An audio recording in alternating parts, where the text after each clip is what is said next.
Bonjour à tous, ici Rodolphe Simoneau et je vous souhaite la bienvenue dans ce chapitre 8 sur la stratégie Lean Manufacturing.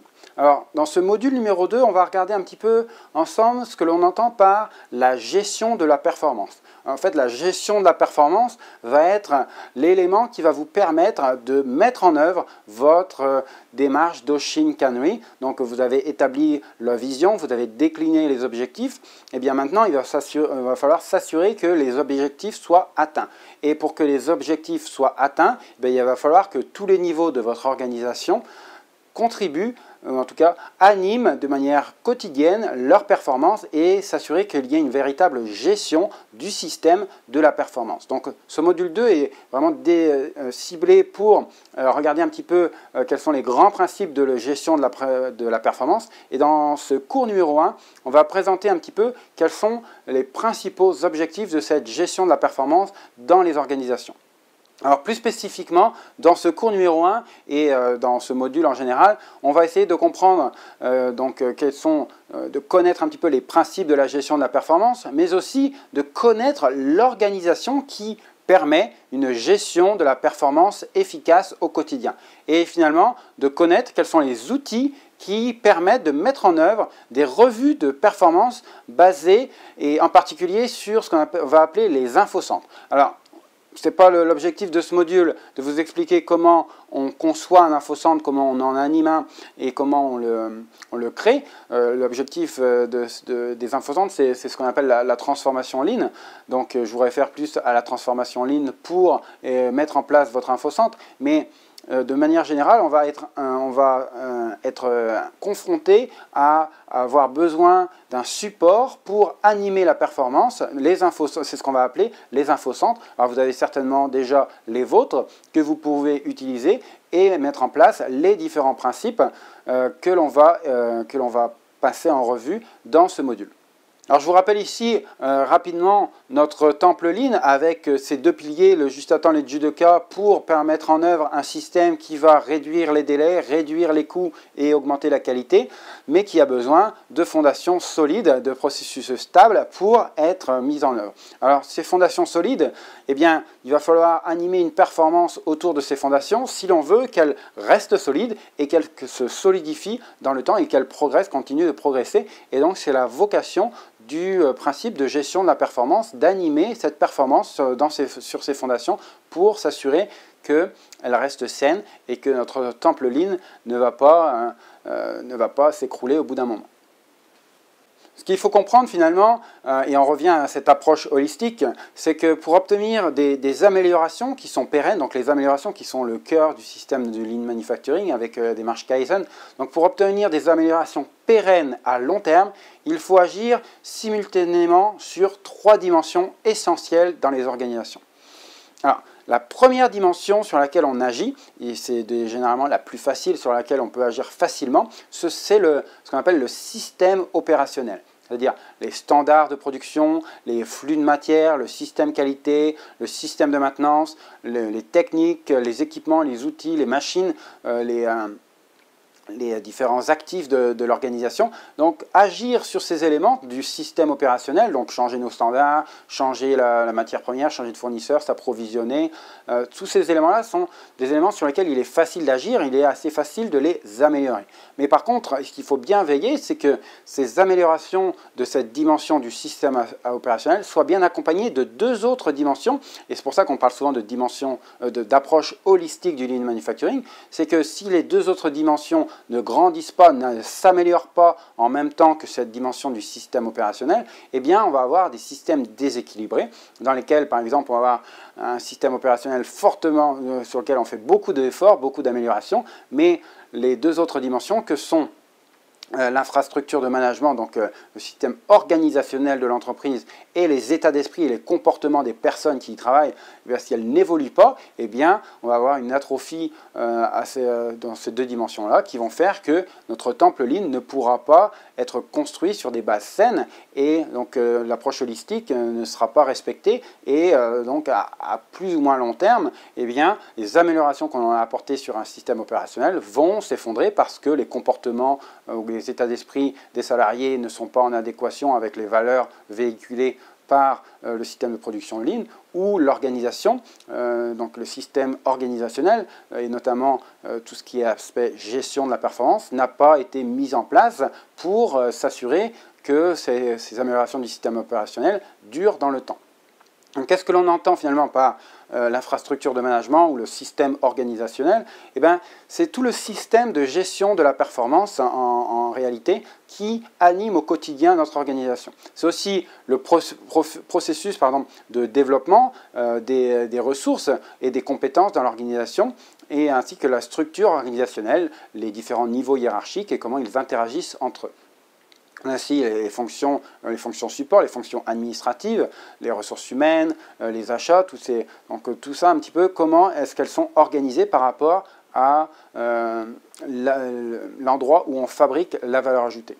Alors, la troisième dimension qu'il faut aussi développer au fil du temps, lorsque vous implantez les outils, donc ça va venir naturellement, évidemment, par les audits, par le coaching, par le comportement des managers, par la présence des managers sur le terrain, la présence de visites régulières des directeurs. Donc, les états d'esprit vont commencer à changer, mais il va falloir avoir une vraie focalisation sur les états d'esprit et avoir un alignement parfait sur les valeurs que l'on véhicule au travers des outils du Lean, donc la standardisation, le respect des équipements par la maintenance autonome, le respect des lieux de travail par les 5S, donc toutes ces valeurs que l'on transmet au travers de nos outils, eh bien les états d'esprit, les comportements des salariés doivent évoluer, et donc il faut s'assurer que ces états d'esprit vont continuer à évoluer au niveau des compétences, que l'on fait évoluer les compétences, donc on forme nos personnes à ce qu'est le Lean Manufacturing, en quoi il consiste et comment il peut aider.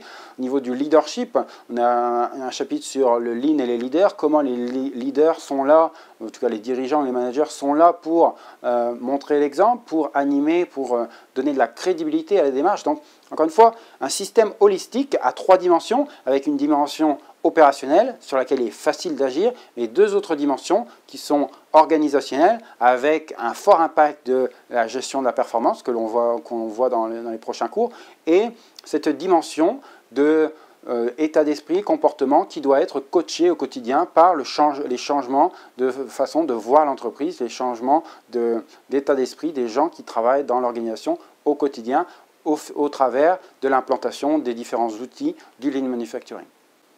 Alors, donnons une définition de la gestion de la performance.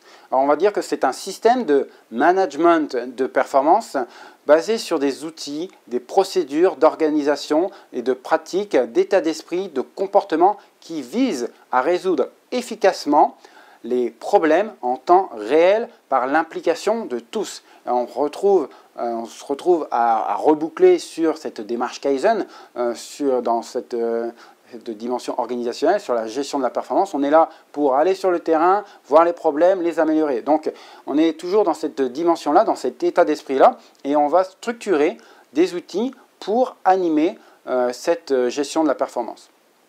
Alors, il y a 5 principes clés, donc 5 principes, 5 valeurs clés du Lean qui sont à appliquer lorsque vous allez animer cette gestion de la performance. Alors, on va appeler ça, cette animation quotidienne de la performance, on va appeler ça les infocentres ou les tableaux de bord, les animations de tableaux de bord ou les revues de performance, peu importe comment vous les appelez. Alors, ici, on va souvent les appeler infocentres parce que dans la transformation Lean, on est là pour mettre en place une structure de gestion de la performance et mettre en place notamment les infocentres au niveau quotidien. Donc ces infocentres vont être basés sur 5 principes clés. Généralement, on les affiche en haut des infocentres pour rappeler, lorsque l'on anime ces réunions et qu'on a des problèmes dans les discussions que l'on a entre tous les participants, pour rappeler ces différents principes. Donc 5 principes clés du Lean qu'on peut appliquer dans ces infocentres et dans ces revues de gestion de la performance. Alors ces 5 principes sont les suivants: cette notion de challenge, cette notion d'aller voir, la notion d'amélioration continue, la notion de respecter les individus et finalement la notion de travail d'équipe. Alors on va un petit peu approfondir chacune de ces notions. Alors cette notion de challenge, c'est ni plus ni moins que de se dire que si vous ne pouvez pas l'expliquer, et pourquoi c'est comme ça, eh bien il ne faut pas l'accepter.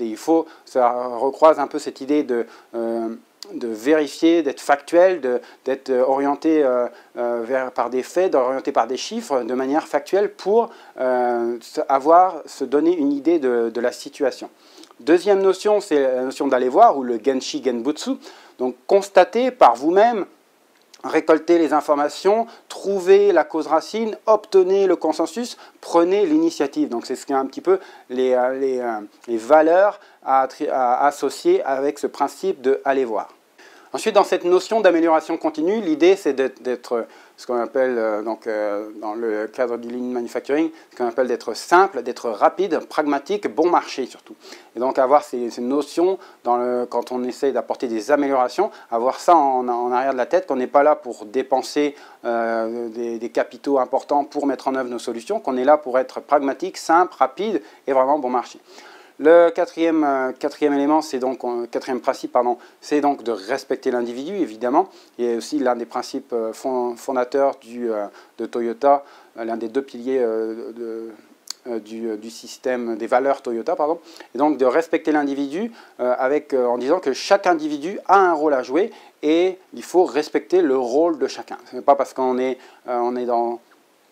dans un poste qui a plus de crédit, en tout cas aux yeux de certains que d'autres, qu'il faut nécessairement en user et en abuser. Donc on est là pour vraiment se respecter les uns les autres. On parle des départements de production, des départements de maintenance, des départements qui travaillent sur la qualité. Donc chacun doit se respecter et lors de ces infocentres, tout le monde est réuni et donc chacun doit respecter le travail des autres de manière à collaborer et arriver à des consensus partagés entre les différents services et les différents départements qui sont impliqués dans ces revues de performance. Et finalement, le cinquième principe, c'est le travail d'équipe et de dire finalement que l'équipe est bien plus forte que l'individu et que c'est bien d'avoir des individus qui sont très forts techniquement sur un sujet, mais s'ils ne collaborent pas, l'organisation va devenir dépendante du savoir de certaines personnes bien spécifiques, et lorsque ces certaines personnes bien précises vont quitter l'organisation ou vont décider de ne plus collaborer, l'organisation en tout cas, ne va plus progresser comme attendu, en tout cas va pouvoir éventuellement régresser. Donc l'idée, c'est de se dire que le travail d'équipe est bien à mettre en valeur bien au-delà du travail individuel et favoriser ce travail en équipe. Donc on l'a vu dans la résolution pratique de problèmes, l'idée c'est d'avoir des résolutions d'équipe, même si le manager de ces personnes qui travaillent en équipe sur la résolution pratique de problèmes pourrait par lui-même mettre en œuvre ce sur quoi ils sont en train de travailler. Le fait de le déléguer parce que ils sont capables de le faire à leur niveau, une petite équipe qui travaille pour ce manager, de le déléguer à ces personnes-là, ça va les responsabiliser, ça va encourager ce travail d'équipe et ça va permettre de faire progresser l'organisation. Et même si ça prend plus de temps, ça va être fait de manière beaucoup plus en adéquation avec ce qu'ils attendent, puisque ce sont les personnes qui utilisent, qui sont confrontées aux problèmes concernés. Donc, bien toujours avoir dans la tête le fait que le travail d'équipe prime sur le travail individuel et les récompenses individuelles notamment. Et donc, lors de ces revues de performance ou de ces infocentres, lorsque tout le monde se réunit pour revoir la performance, il va falloir se poser notamment la question « Pourquoi les indicateurs ne sont pas bons? Est-ce que l'action immédiate ou la contre-mesure que l'on a développée est robuste ?» Donc cette notion de challenge par rapport aux indicateurs et aux explications qu'on essaye de leur donner. Savoir aussi qu'il faut confirmer ce qui a été dit par ce qu'on a vu par soi-même sur le terrain avec cette notion d'observation active. Donc tout se reboucle ici dans cette gestion de la performance. Toujours chercher l'amélioration, faire plus malin, faire plus facile, de manière à être le meilleur marché possible dans l'implantation de ces améliorations. Développer évidemment des relations professionnelles basées sur le respect mutuel. On a beaucoup de monde autour de ces infocentres de différents horizons, donc respecter le travail de chacun, respecter les individus et le travail de chacun.